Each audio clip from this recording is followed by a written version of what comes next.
જૂનાગઢના ભવનાથના મહંત હરિગીરીની મુદ્દત પૂર્ણ થાય તેના એક દિવસ પૂર્વે તેમની ભ્રષ્ટાચારના આરોપસર મહંત તરીકેથી હકાલપટ્ટી કરવામાં આવી છે તેવો ગંભીર આરોપ મહેશ ગીરીએ લગાવ્યો છે। આજે ભવનાથ મંદિરનો તંત્રે વિધિવત વહીવટ સંભાળ્યા બાદ ભૂતનાથના મહંત મહેશ ગીરીએ તેમની પ્રતિજ્ઞા મુજબ ભવનાથ મહાદેવને જળ ચઢાવી પોતાનો સંકલ્પ પૂરો કર્યો હતો અને તેણે ચેલેન્જ કરી છે કે જ્યાં સુધી ભવનાથના પૂર્વ મહંત હરિગીરીને જેલમાં નહીં મોકલું ત્યાં સુધી હું શાંતિથી જંપીશ નહીં। ભવનાથના મહંત હરિગીરી સામે ભૂતનાથના મહંત મહેશ ગીરીએ ગંભીર આરોપ લગાવ્યા હતા।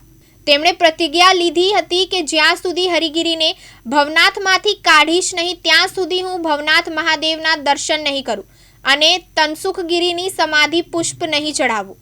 ત્યારથી અનેક વિખવાદ ચાલી રહ્યા હતા। ત્યારે હરિગીરીની ભવનાથ મંદિરના મહંત તરીકેની મુદ્દત પૂર્ણ થાય તે પહેલા જ તેમને પ્રેમગીરી અતિથિ ભવનના ગેરકાયદેસર બાંધકામ સહિતના મુદ્દે ભ્રષ્ટાચાર કર્યો હોવાથી એમની હકાલપટ્ટી કરવામાં આવી હોવાનો મહેશ ગીરીએ આક્ષેપ લગાવ્યો છે અને તેમની મુદ્દત પૂર્ણ થાય તેના એક દિવસ પહેલા હકાલપટ્ટી કરી કાઢવામાં આવ્યા છે। ત્યારે હજુ આ લડાઈ પૂર્ણ થઈ નથી। જ્યાં સુધી હરિગીરીને કૌભાંડ સબબ જેલમાં નહીં મોકલે ત્યાં સુધી હું શાંતિથી જંપીશ નહીં।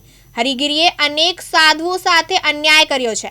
હવે અખાડાએ પણ હરિગીરી સામે કાર્યવાહી કરવી જોઈએ તેવી મહેશ ગીરીએ માંગ કરી છે। આજે ભવનાથ મંદિરે ચુસ્ત પોલીસ બંદોબસ્ત ગોઠવી દેવામાં આવ્યો હતો।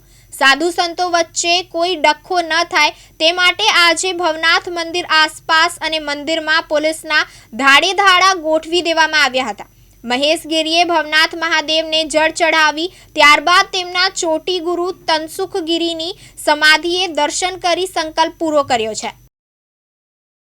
પ્રકાશ દવે સાથે યજ્ઞેશ ભટ્ટ, દિવ્યાંગ ન્યૂઝ, જૂનાગઢ।